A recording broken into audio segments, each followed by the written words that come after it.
ఈ సింప్లిఫికేషన్ని సింప్లిఫై చేయమన్నాడు. సో రూట్లో ఉన్న వాల్యూని సింప్లిఫై చేయడం చాలా సింపుల్. ఎందుకంటే రూట్లో ఎప్పుడు అలాంటి వాల్యూస్ ఇచ్చినా ఆ లోన్ ఉన్న నెంబర్ అనేది ఏదో ఒక నెంబర్ స్క్వేర్ అయ్యి పక్కా ఉంటుంది.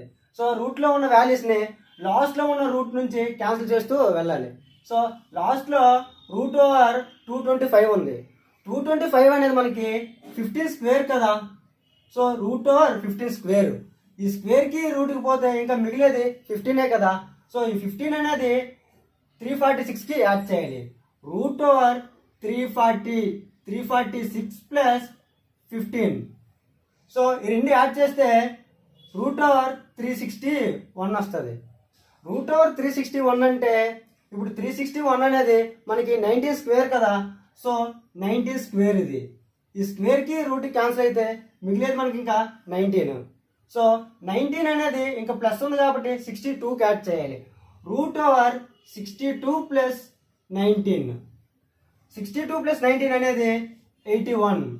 ఈ రూట్ ఓవర్ 81 అనేది 81 మనకి 9 స్క్వేర్ కదా.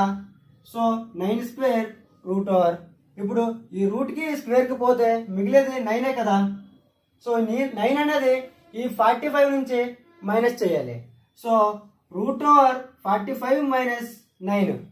45 నుంచి 9 తీస్తే root over 36.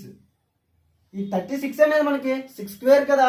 So root over 6 square వేసుకుంటే ఈ స్క్వేర్కి రూట్ క్యాన్సిల్ అయితే మనకి ఆన్సర్ అనేది 6 వస్తుంది.